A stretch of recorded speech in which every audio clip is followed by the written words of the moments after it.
Welcome back, folks. I don't know if you watched yesterday's video, but they had announced 60 million barrels would be unleashed, which was a joke.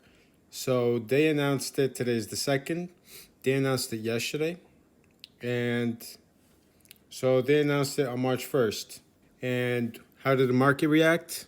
Well, they said the same thing I did. It was a joke. And it was just a distraction for people to think that things are going to get better. Well, not quite. So if you compare from previous days, and then once that state came out, you see the slope went parabolic. Hopefully, things will change. Hopefully, we will stop getting all these distractions and the damn pipeline gets opened back up. Now moving on to the State of the Union. The Russian stock market has lost 40% of its value, and trading remains suspended. The Russian economy.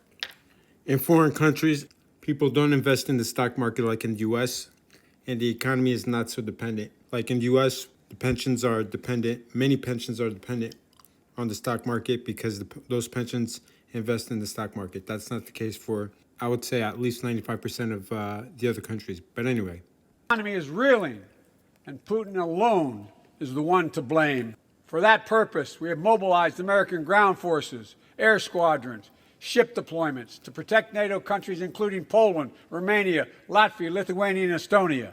And as I've made crystal clear, the United States and our allies will defend every inch of territory that is NATO territory with the full force of our collective power. Every single inch. Reading between the lines, this is what's going to happen. Russia is not going to invade all of Ukraine.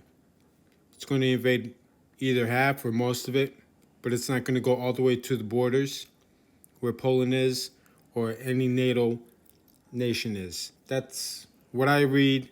That's what they have worked out, and that's what's going to happen. Who tries to take their country backwards. To all Americans, I'll be... All right, enough of this garbage. First off, I bet you these seizures of bank accounts and all that stuff, people are going to forget. And if there are, it's most likely at the request of Putin, what he wants.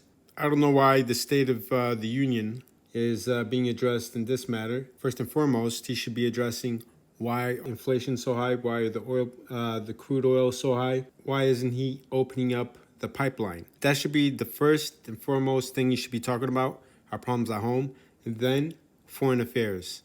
Rather, this is just a distraction and a way for not only the Fed, but other central banks to print out more money.